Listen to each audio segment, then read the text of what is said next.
Eu queria agradecer a todos vocês que estão assistindo esse vídeo e eu sou André Lefebvre, psicólogo, e hoje a gente vai ter uma conversa um pouco diferente, fugindo um pouco da rotina, até mesmo do local onde estamos. E hoje vamos falar com o médico reumatologista, Dr. Marcos Moreira. Qual que é a ideia? É a gente conseguir explicar um pouco qual que é essa mistura que acontece entre a reumatologia e a psicologia, as emoções com a doença. E eu acho que a gente vai conseguir passar para as pessoas alguma coisa que é um pouco difícil de entender, né? Começando pela reumatologia.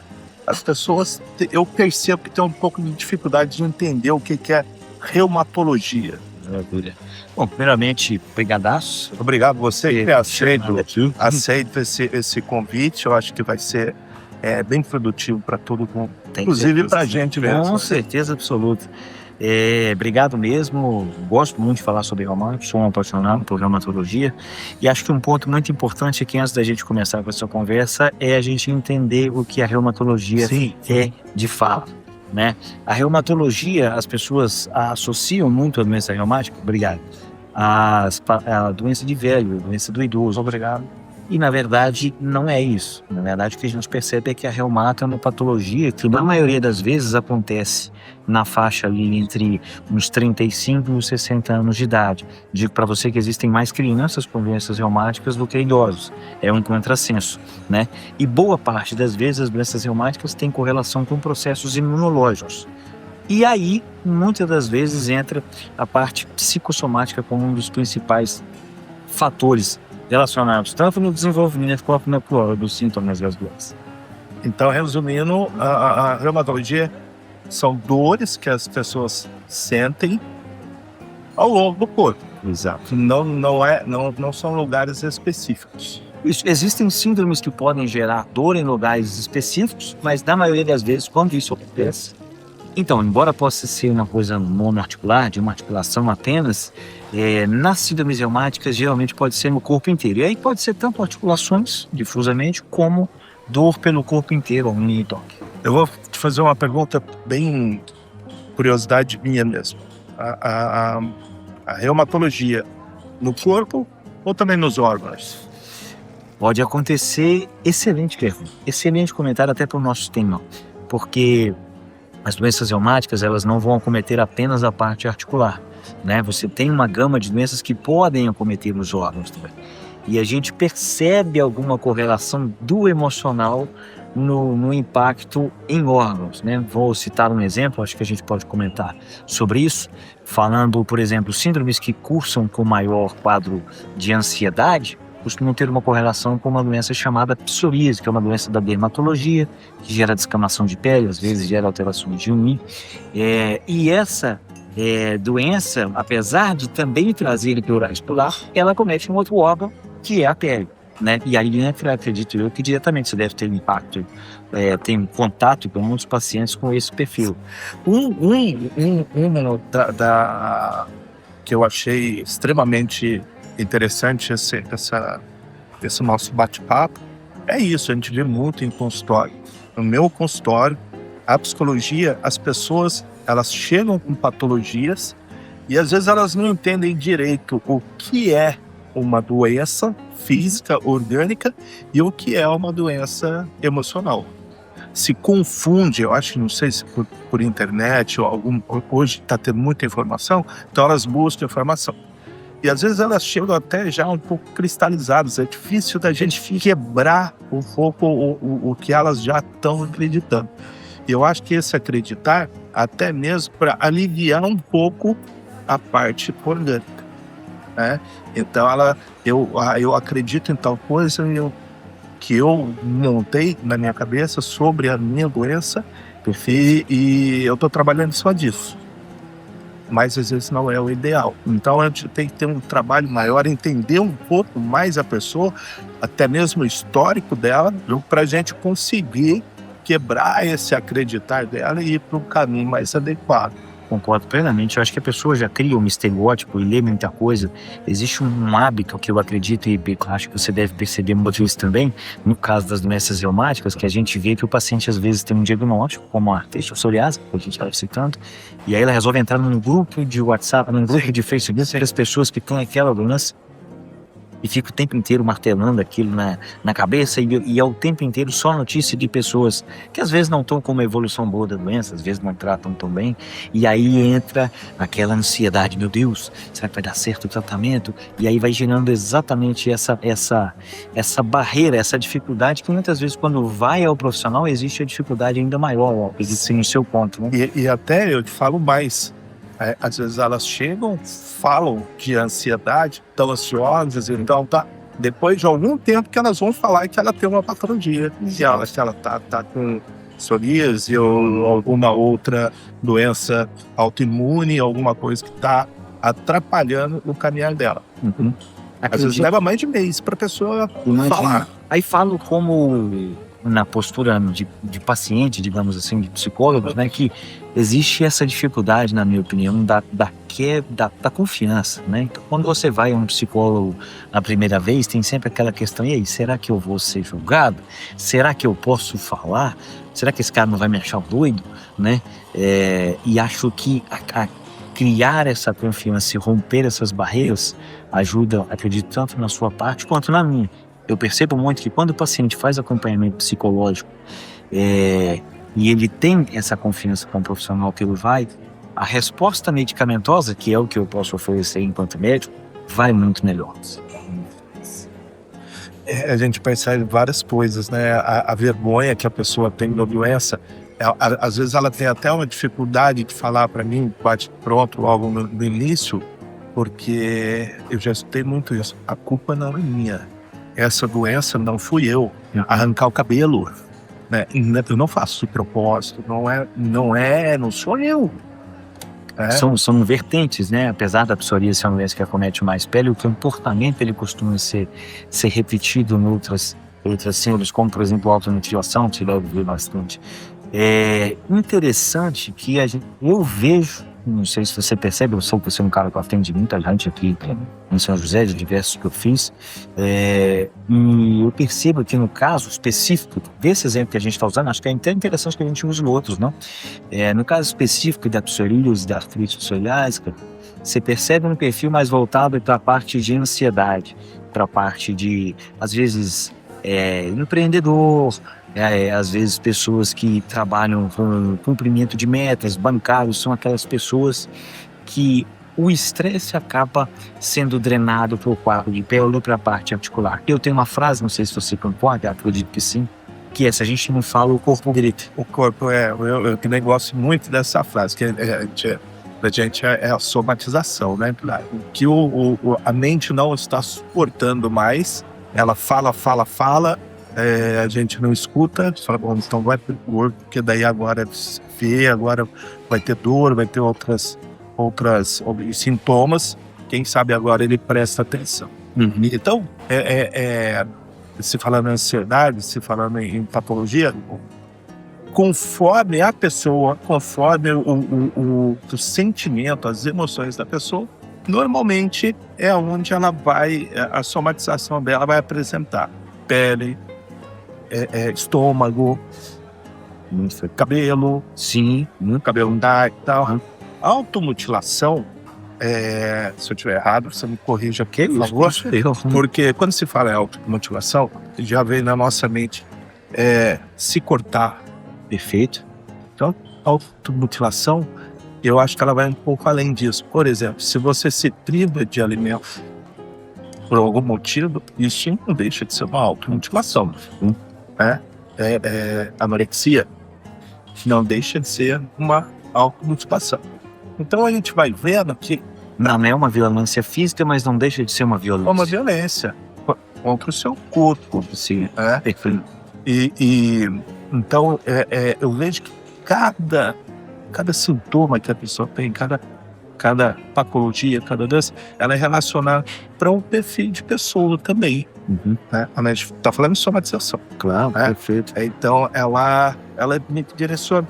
cada parte do organismo dela, alguns são mais sensíveis que outros, e a doença ela vai advenciando. Concorda? Concordo perfeitamente. E puxando um paralelo, a reumato ela tem muito de questões assim que a gente pensa, foi o tema até que você falou de mais articulação, mas ela costuma puxar sempre algumas outras síndromes envolvidas. A gente tem o caso da psoríase e o caso da doença inflamatória intestinal também. Sim. Né? Uhum. Que o quadro articular ele vai se assemelhar muito ao quadro da artrite psoriásica, da artrite relacionada à psoríase, a descamação de pele, né? Quando a pessoa tem uma doença inflamatória intestinal, o quadro articular costuma ser muito semelhante.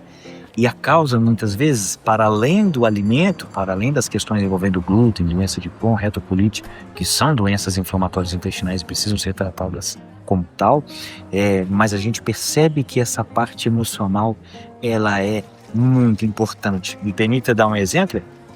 Quando não é incomum você puxar na memória, qualquer pessoa, em algum momento que você ficou nervoso, uma das primeiras coisas que você sentiu foi vontade de ir ao banheiro, né? Um desespero, alguma urgência do tipo, para a gente ver o tanto que está ligado. Então, uma pessoa muito ansiosa, muito angustiada, pode desenvolver síndromes inflamatórias intestinais e, por conseguinte, acabar desenvolvendo algumas síndromes. É muito interessante. Inclusive, eu queria falar um negócio, eu fiquei muito satisfeito, muito feliz mesmo, de saber que você está trabalhando agora com um produto para quem tem ansiedade. Eu acho que isso vai me ajudar demais.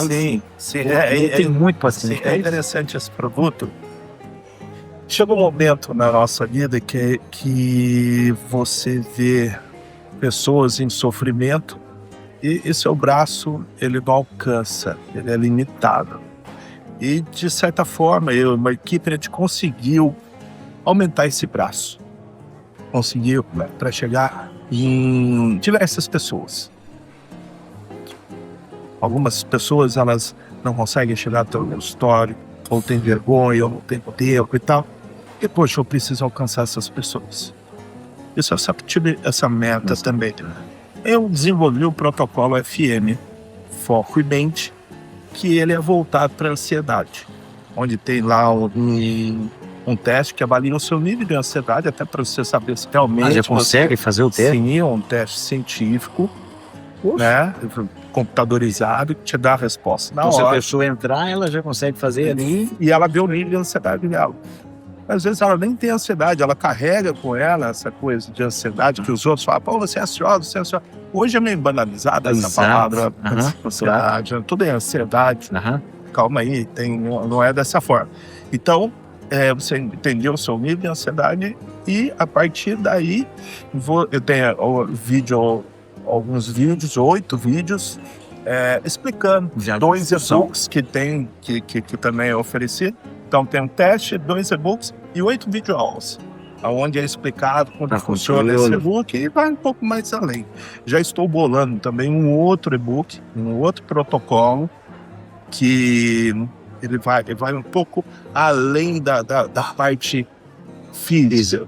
Ele vai mais para o lado emocional, a pessoa consegue entender. Então, quem adquiriu esse,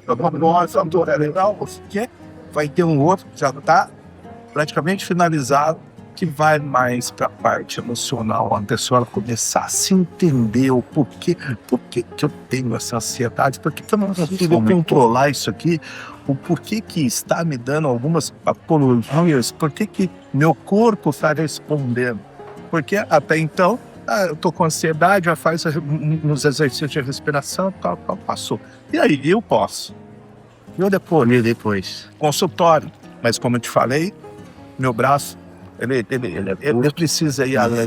Então, quem não pode ir no consultório, eu estou tentando, de alguma forma, fazer como se essa pessoa estivesse no consultório. Isso é excepcional.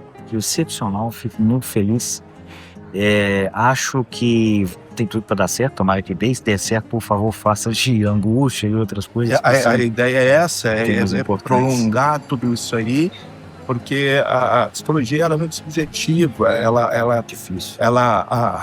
As letras delas são infinitas. Poxa, se a gente tem esse conhecimento, porque ele tem que ir para as pessoas, ele não pode ficar muito limitado. E aí, até para entender, né, fala assim, poxa, mas eu tenho ansiedade. Como que essa ansiedade não é só o coração que dispara? Não, pode trazer doenças. Claro, exato. Pode sair só entre muitas e muitas aspas da parte emocional e do tom físico, de fato. E vice-versa também. Exato, Vice-versa. sim, com certeza. Às vezes a pessoa tá lá com alguma doença, não sei o quê, ela começa a ter psoríase. Vamos continuar na psoríase. Daqui a pouco a gente vai para outra, né? As pessoas se identificaram lá. Então ela tem vergonha das feridas, não sei o quê. Começa por andar de manga comprida. Aí às vezes está calor, a pessoa, todo mundo fala, pô, manga comprida, usa droga. Exatamente. E aí a piscina. Então, elas começam a se privar. Exato. Tudo isso começa a gerar uma ansiedade muito grande. Com certeza. Vai gerando uma ansiedade e que a pessoa ela começa a deixar de sair de casa, isolamento social. E começa... você falou. Mutilação. Vou tentar tirar isso de alguma forma. Parece besteira. Eu já tive alguns, não é um ou outro, pacientes adolescentes com acnes, de fazer barba sem ter barba para arrancar acne. Isso é mutilação, né? E as pessoas, às vezes, elas têm dificuldade. A família, às vezes, tem muita dificuldade de entender isso, né? E aí, fala pro filho que isso é besteira, fala que um monte de coisa que, às vezes, o adolescente ele já começa a ficar mais introspectivo, mais quieto, sim, e vai gerando várias dificuldades. Fibromialgia, que está bem moda também. O que é fibromialgia? Então, a fibromialgia é um transtorno de hipersensibilidade à dor, né? E é uma das grandes brigas que eu tenho no meu consultório, porque hoje em dia existe uma hiperdiagnosticação de fibromialgia. A fibromialgia, infelizmente, virou muleta de profissionais de saúde que não sabem fazer o diagnóstico corretamente. A gente vê muitas pessoas por aí que têm quadros inflamatórios, como artrite reumatoide, artrite psoriásica, enfim, e que têm um diagnóstico de fibromialgia. A fibromialgia, ela não gera processo inflamatório, ela gera sensibilidade à dor. Então, ela pega um estímulo doloroso, que é deste tamanho, e faz com que você perceba ele deste tamanho. Basicamente é isso. Então, o mínimo toque, encostar, já é uma coisa que incomoda bastante. Para quem não tem, um exemplo que eu posso dar é quando você está ali começando a ter uma gripe ou alguma virose, qualquer que seja, que você começa a se sentir estranho, tudo que encosta no seu corpo incomoda, é isso que o fibromialgia sente. Só que o tempo todo. O tempo todo. Ele acorda também. É aquela pessoa que, se você for dar um abraço nela, ainda que seja suavemente, vai ser dolorido. É aquela pessoa que se vê triste e ansiosa no consultório porque não consegue mais pegar o netinho no colo ou brincar com o neto, porque quando pega um encosta no corpo, dói. Mas aquele ponto não está inflamado, ele está hipersensível. A fibromialgia é um transtorno de hipersensibilidade, não inflamatório. E aí, puxando um pouco para essa parte da nossa conversa, muito interessante o que você falou, porque existem duas vias nisso. A pessoa pode desenvolver uma fibromialgia por um processo depressivo, ansioso, e acabar incorrendo com dor, com aumento da dor, ou ela pode ter alguma outra síndrome inflamatória, qualquer que seja uma artrite psoriásica, qualquer coisa do tipo, e por sentir tanta dor, ela ficar ansiosa, triste, e depois desenvolver a fibromialgia. Sim. O que você falou é muito interessante, eu só percebi demais isso no consultório. O estado emocional, ele não desenvolve doença, mas ele potencializa a doença. Eu percebo muito isso no consultório. Então, fibromialgia. Vários chegaram para mim com fibromialgia porque o médico encaminhou psicólogo lá. Vários, a grande maioria, depressão. Depressão, né? Então, começa a trabalhar a depressão, ela fica mais resistente a esse toque, a essa dor. Essa dor, ela fica menos potencializada, ela não some. Que fique muito claro isso. O psicólogo, ele não vai tratar a doença, mas ele consegue fazer que a pessoa entenda o que ela está passando. E a partir do momento que a pessoa olha para ela, olha para dentro dela, ela consegue administrar melhor os problemas dela, inclusive dor, o sofrimento. Agora, o sofrimento. Sim. Sabe o que é um ponto muito interessante que corrobora com o que você falou? É que se a gente for pensar na parte de tratamento especificamente, embora vá se citar o benzodiazepínicos, os moduladores de dor e antidepressivos como os principais tratamentos para a fibromialgia, na verdade, o que é mais eficaz é a atividade física. Exatamente por conta da sensação de bem-estar e de higiene mental que é causada pela atividade física, para a gente ver o peso do aspecto emocional dessa patologia que você está falando. Então, sim, com certeza absoluta, o psicólogo, ele não vai fazer o tratamento especificamente escrito lá, mas ele vai fazer. E é muito interessante que eu vejo, eu já sou formado há mais de 25 anos, eu vejo que de um tempo para cá, o médico está muito mais interligado com o psicólogo. Ele vê o psicólogo como um aliado dele para ajudar no desenvolvimento do paciente dele. Né? Uhum. E antigamente não era nem um pouco consistente. Até falando em como tivesse pela psiquiatria, né, que é uma parceria que isso vem crescendo cada vez mais, mas com outras áreas médicas também. Não é nem um pouco difícil chegar paciente para mim, assim, porque meu médico me encaminhou para cá. É cardiologista, reumatologista, endócrino, tá? Então, assim, quem ganha com isso é o paciente. O ser humano, ele está começando a ter uma equipe que absorve ele de uma forma de anos suaves, né? Isso é muito legal. É muito, muito interessante mesmo, e eu espero que cresça cada vez mais. Para que essas barreiras do passado, que não fazem o menor sentido, que caem, né? Pegando uma outra direção, uma coisa que eu acho, que eu percebo no consultório, não sou se é muito da vivência, porque eu acredito que a parte terapêutica você faz mais com a pessoa, um diálogo aí, e eu muitas vezes interajo com o paciente e no acompanhante, né? E o que eu percebo é que, às vezes, uma relação, vamos usar um termo que está na moda, embora já está caindo um pouco também por respeito, digamos assim, que é essa relação um pouco tóxica, né? Não é incomum eu chegar no consultório para conversar com pacientes que estão na síndrome, na verdade, que é uma queixa de dor, qualquer que seja, e durante a conversa, a coisa mais difícil que eu tenho para fazer é conversar com o paciente. Porque o tempo inteiro há uma intervenção do acompanhante. Então você está com dor? Não, ele não sente dor não. Peraí, irmão, eu estou perguntando para ele. Então, é muito interessante. Isso para mim é um dos piores sintomas que tem. Isso para mim, eu trato isso como um sintoma. Porque a família pode estar com codependência, né? Então, é como assim, ele tem, mas sou eu que sei. Exato. Isso sou eu que estou sentindo o que ele tem. Ele tem, mas ele não sabe falar, não. Deixa que eu falo. E o paciente fica quieto, né? Porque ele já está em sofrimento. Tá? Isso também serve para gerar muita ansiedade, depressão, isolamento, baixa autoestima. Que a baixa autoestima ela é uma porta para tanta coisa negativa, sabe? Imagina uma pessoa trabalhar com autoestima baixa porque a minha mãe que me identifica. Eu não consigo identificar que minha mãe me identifica, minha esposa me identifica. Como que eu vou, no trabalho, ter condição de me impor? Você não consegue se impor a nenhum É muito dia. complexo tudo isso. Muito complexo. E aí você vai falar para a família, é um dos temas mais você não é adequado para atender fulano, não. Você está batendo de frente comigo. Exatamente.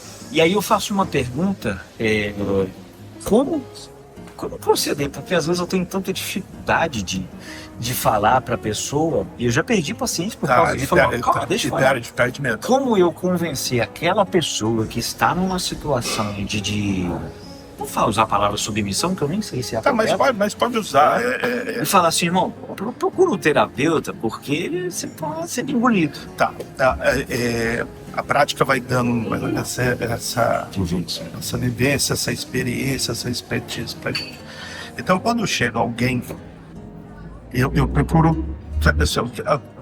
Vamos tirar o menor de idade. Vamos falar em menor. Eu atendo de 23, 25 anos para cima. Eu não gosto muito de adolescente e criança. Eu nunca tive facilidade para desenvolver algum trabalho um pouco nessa facilidade. Então, eu peço, às vezes, quem liga para marcar é a família. Minha mãe, meu pai e tal. E aí, eu peço para a pessoa ir primeiro. Ou então ir a família. A família vai e fala. Então na próxima eu posso trazê-lo? Pode. Só que só ele vai entrar. E aí eu fico várias semanas só com o paciente. A família não. Ela fica desesperada, porque ela quer saber o que está sendo falado, o que está não sei o quê. E aí eu vou entender. Eu já tenho uma fala da família, já sabe o raio-x da família, o perfil. E a verdade, a realidade, que é quem realmente está sofrendo. Exato. A dor dessa pessoa aqui, né? E aí depois de algum tempo, eu já conversei, já expliquei alguma coisa, né? Aí vem a família. E aí eu ponho os dois juntos.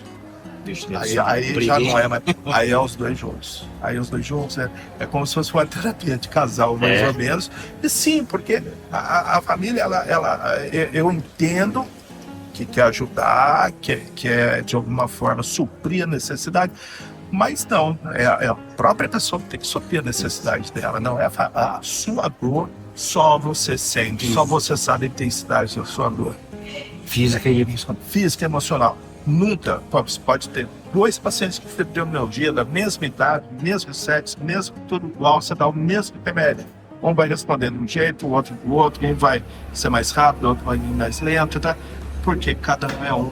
Não adianta eu querer explicar para alguém a sua dor. Isso tem pouco.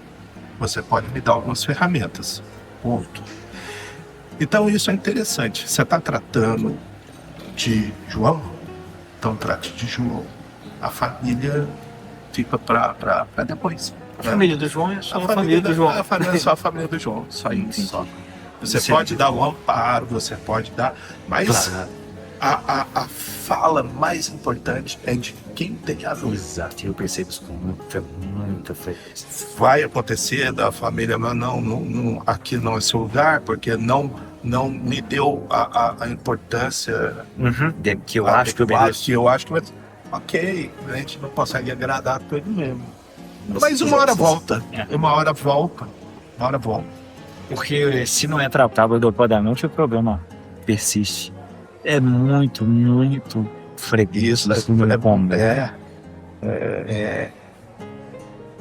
Agora, eu tratei dele a vida inteira. Agora ele está em sofrimento. Eu só pensei de sofrimento dele. Não, quem sabe de sofrimento é quem está sentindo a dor. Só e é ele que tem que falar. A gente está falando aqui de somatização, de depressão, exato, de ansiedade. Quem vai saber o que está guardado lá dentro é o paciente, não é a família. Às vezes a família dele nem sabe o que ele realmente é. Exatamente. Às vezes ele nunca contou para a família. Vive um personagem. Vive a vida inteira e chega uma hora que não aguenta mais. Aí começa a voltar. Exato. Percebo muito isso numa outra condição, numa outra classe de condição que a gente puxa para reumato, que são as chamadas colagenoses. A gente tem uma doença grave da hematologia, que é a doença esclerose sistêmica progressiva, que é uma patologia que acomete muitas vezes pulmão, pode fazer acometimento de coração, faz um acometimento de pele bem importante, de trato gastroesofágico. Enfim, é uma doença muito bom da reumato, para te dizer que, se não a mais, uma das mais.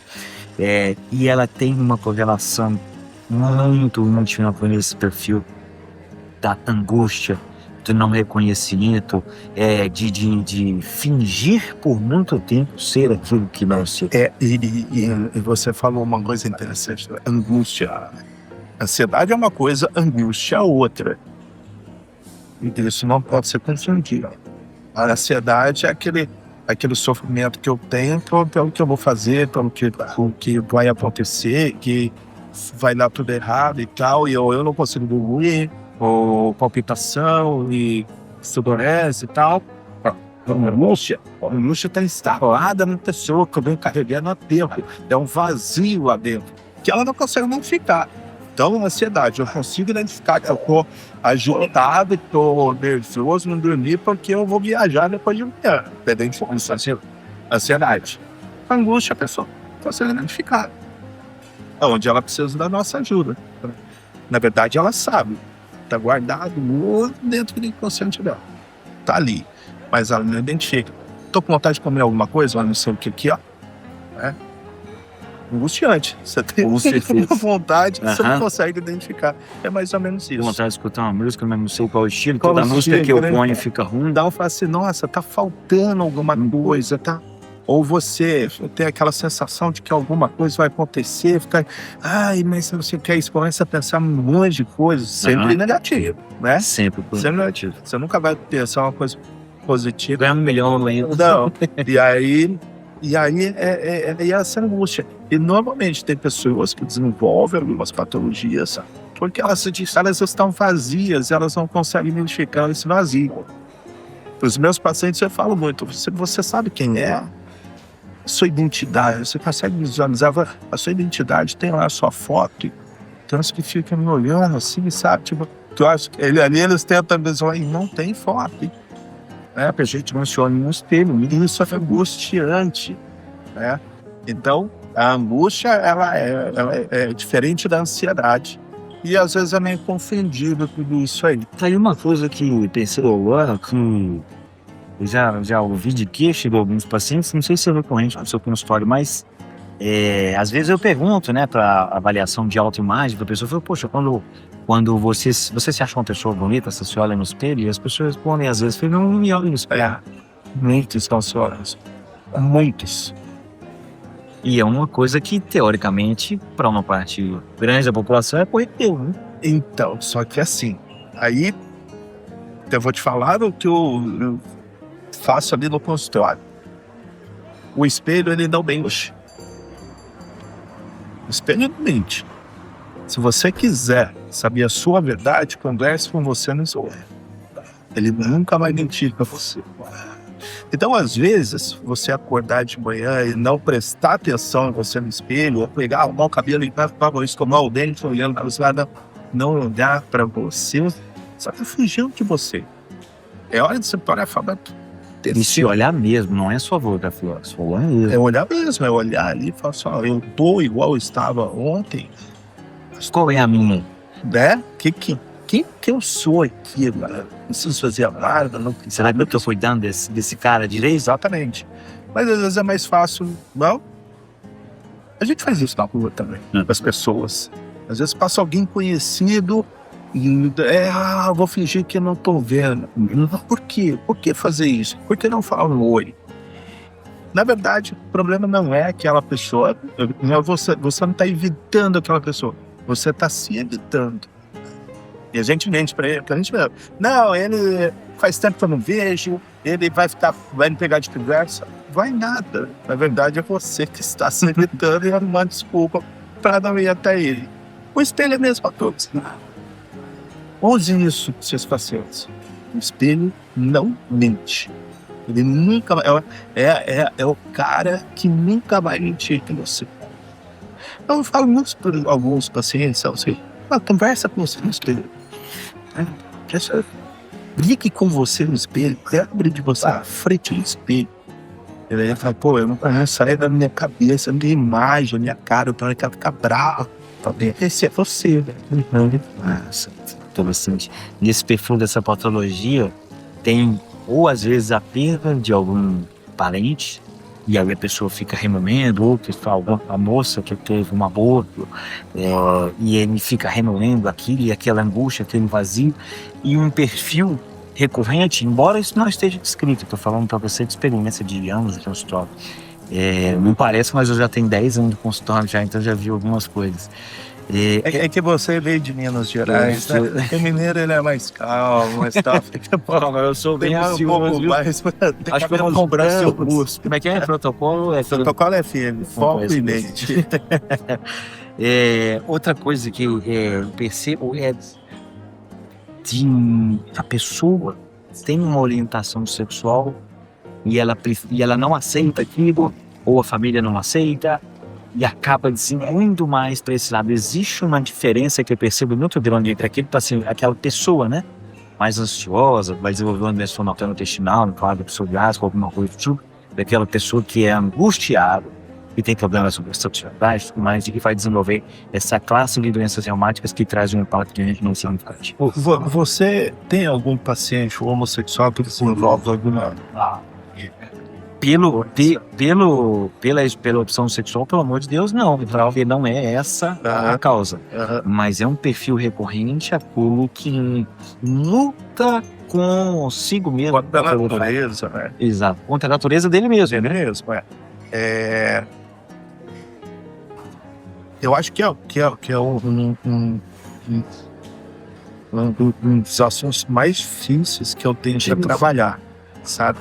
Porque a gente percebe, é difícil.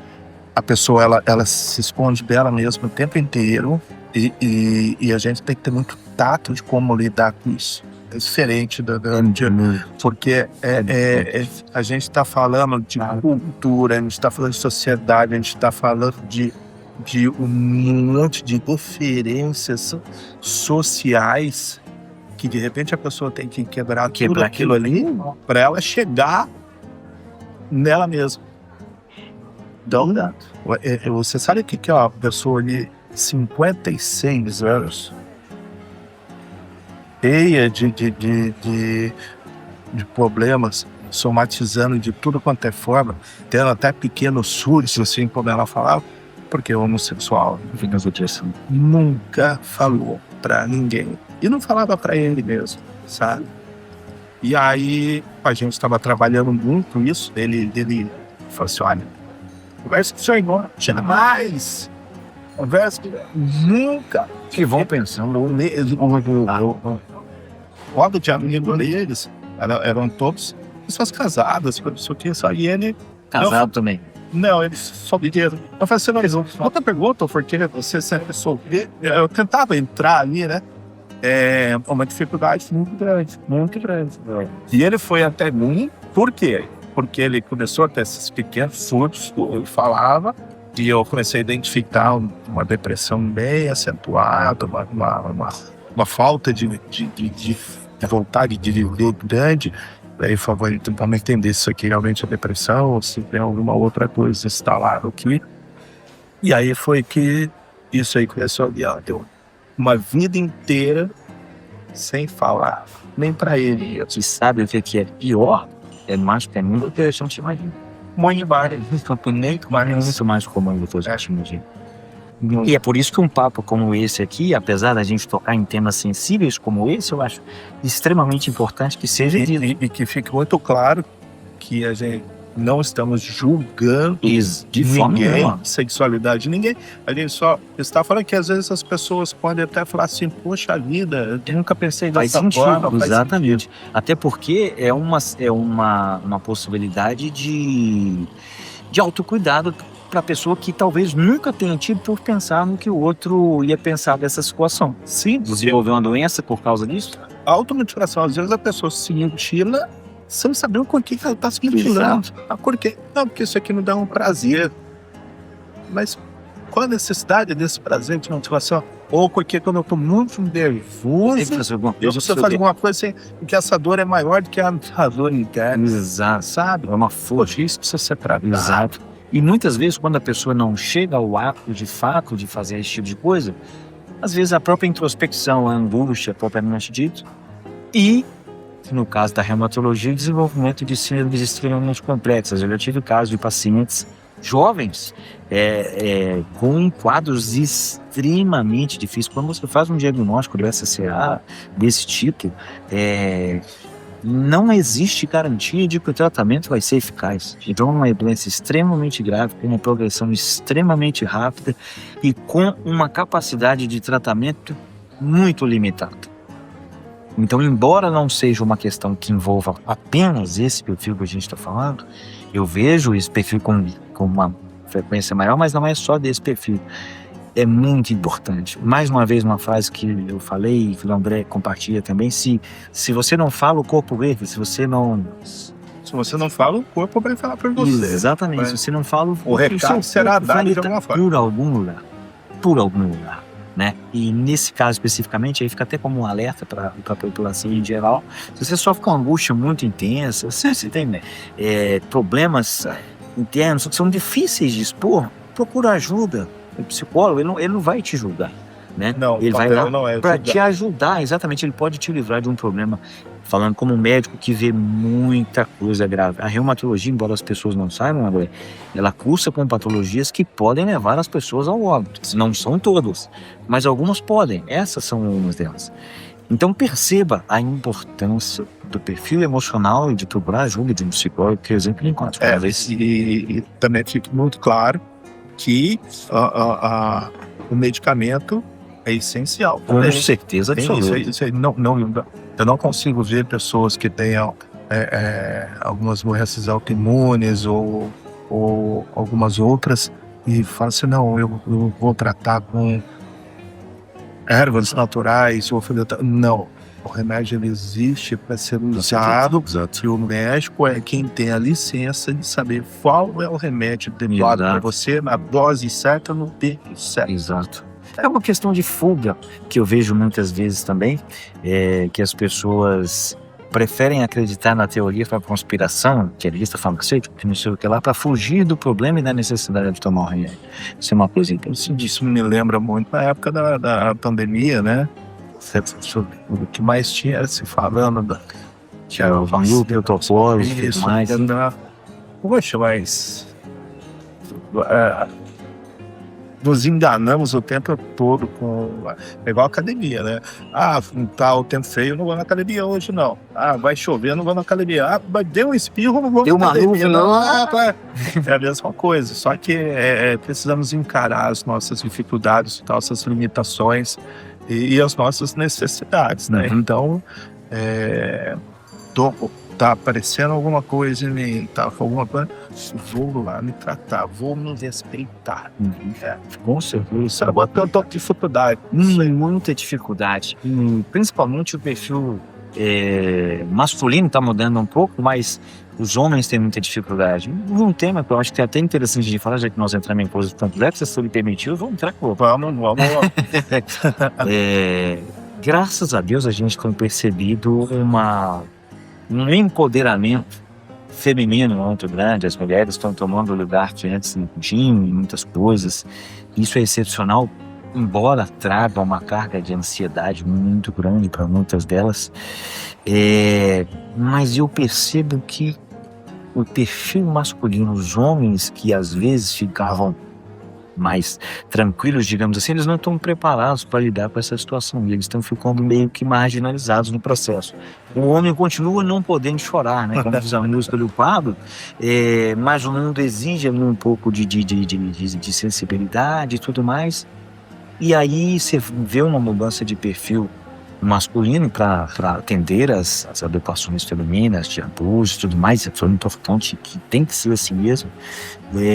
Mas muitas questões estão ficando pelo caminho. O homem não sabe mais o papel dele mesmo em continuar. E eu vejo isso porque tá essa transição, né? E essa transição